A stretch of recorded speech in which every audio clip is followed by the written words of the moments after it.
Una explicación más profunda del fenómeno de la globalización y de su ideología se encuentra en el hecho de la caída de la Unión Soviética, que se consumó entre los años 1989 y 1991.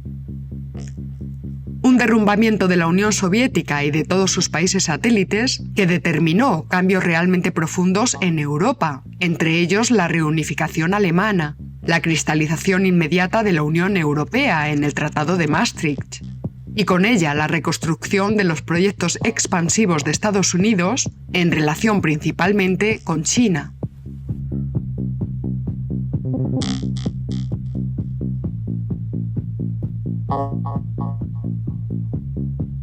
Por el canal de los hechos, el globalismo neoliberal se afirmó en toda su metodología allá donde el telón de acero bloqueaba su acceso. Extensión de la democracia parlamentaria y del mercado pletórico una vez terminada la Guerra Fría. Eso por la vía de los hechos, porque el canal ideológico que se abrió entonces dio lugar a la ideología de la globalización que llamamos oficial.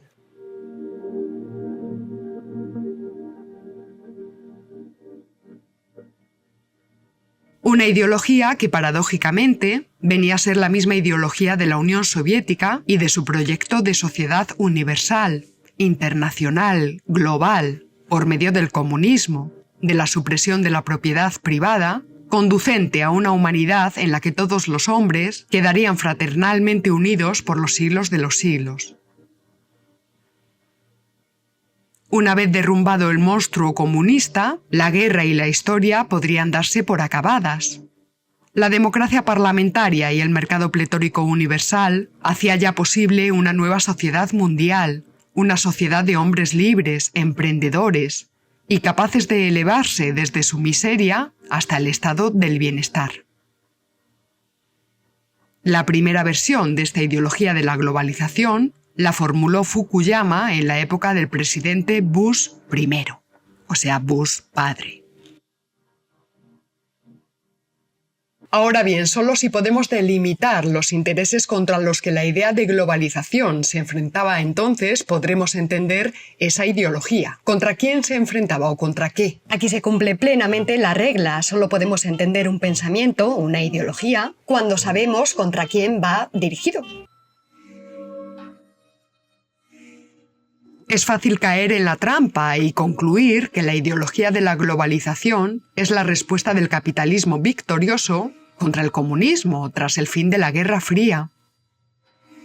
Pero si la idea de globalización sustituye a la idea de comunismo como proyecto de sociedad global universal, es porque puede sustituirla, es decir, porque comparte elementos comunes decisivos precisamente frente a un enemigo común.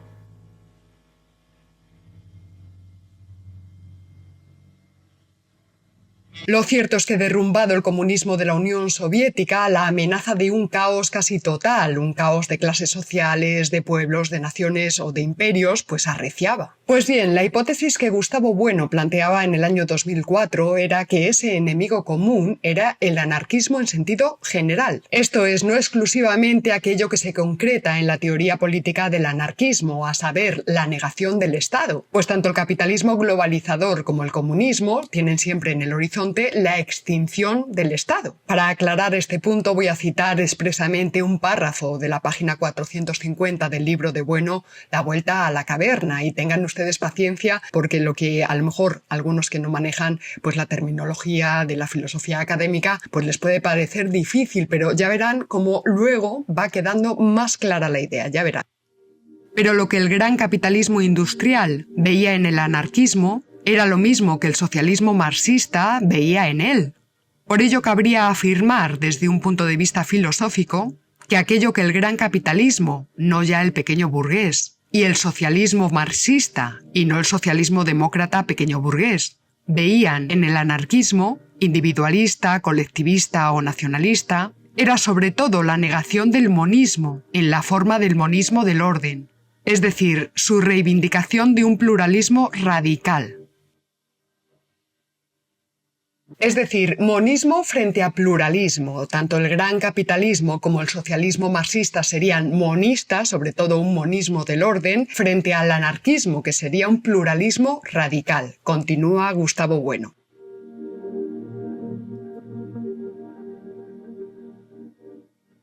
Si algo en común tienen en el terreno filosófico los anarquistas, tan diversos por lo demás entre sí, es el pluralismo, en cuanto a negación de todo monismo.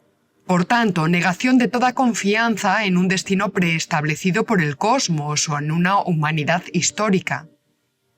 Todo lo que los hombres hagan de valor habría de hacerse desde las perspectivas particulares y plurales, y no desde unos planes preestablecidos por Dios, por la naturaleza o por la historia. El pluralismo anarquista aborrece en resolución todo cuanto tiene que ver con la planificación, tanto con la planificación capitalista, al margen de la cual la empresa capitalista es imposible, o con la planificación central propia de los planes quinquenales comunistas.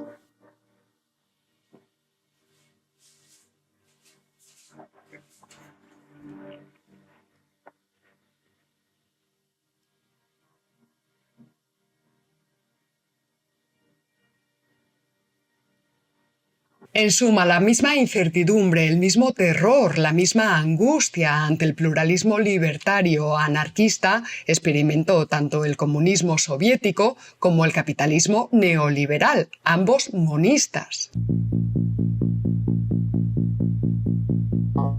¿Y por qué decimos monistas? Pues, por ejemplo, porque ambos modelos filosófico-ideológicos intentan mantener el control de todas las variables del sistema en el que creen necesario intervenir. Es decir, tanto el comunismo soviético como el capitalismo neoliberal pretendían ser universales y controlar el mundo desde unos planes y programas ideológicos. Sin que queramos con esto identificar capitalismo con comunismo, estaría bueno. Por ejemplo, sigue bueno. Aquí hace alguna aclaración más. El capitalismo, aunque parte frente al socialismo del reconocimiento de las iniciativas personales, necesita suponer que estas iniciativas no conducen a un caos, sino que coordinan en una unidad armónica entre compradores y vendedores, esto es, en un monismo del orden. El comunismo, por su parte, necesitaba disciplinar a trabajadores, burócratas, profesores, empleados, etc. Pues bien, con las siguientes conclusiones rubrica Gustavo Bueno su libro La vuelta a la caverna, terrorismo, guerra y globalización, una obra pues que yo he reseñado de una forma más o menos superficial, pero que encierra desarrollos lógicos sobre la idea de Estado, de guerra, de terrorismo, de paz, de economía, por supuesto de globalización, pues realmente enriquecedoras. Valores de los que este vídeo, como es natural, pues no da completa cuenta. Concluye Gustavo Bueno clasificando la ideología de la globalización como un característico mito apotropaico, destinado a proteger del terror frente a un posible caos. La ideología de la globalización es una ideología de defensa, una ideología destinada a guarecer a quienes la mantienen de la amenaza de caos que acecha continuamente en una sociedad planetaria, pero no por ello armónica. Pero también la globalización del globalismo oficial se nos presenta como un mito luminoso, ya lo hemos dicho, como un mito confortable.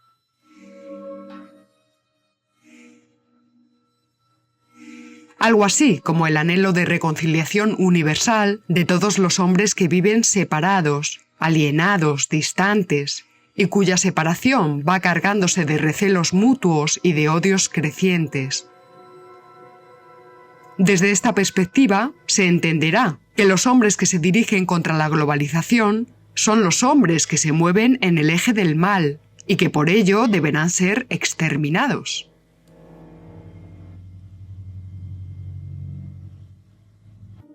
La humanidad globalizada bajo la dirección del globalismo oficial, esto es, bajo la dirección de las plutocracias financieras turbocapitalistas del ámbito anglosajón, será entendida, desde sus propias coordenadas lógicamente, como la misma expresión del bien sobre la tierra. Pero China ya es el gigante que tanto Napoleón como el Imperio Británico temían que despertase. Y Rusia se ha reestructurado como potencia militar imponente. Luego el sueño globalista de los lobos de Wall Street y de la City se está volviendo una pesadilla. Razón de más para hacer lo imposible por perseverar en el ser, que es lo que estamos viendo actualmente en Estados Unidos. Mientras tanto, en España estamos en Babia, o peor aún, en el limbo geopolítico de la Alianza de Civilizaciones. Nos vemos en el próximo capítulo y recuerda, si no conoces al enemigo ni a ti mismo, perderás cada batalla. ¡Hasta luego!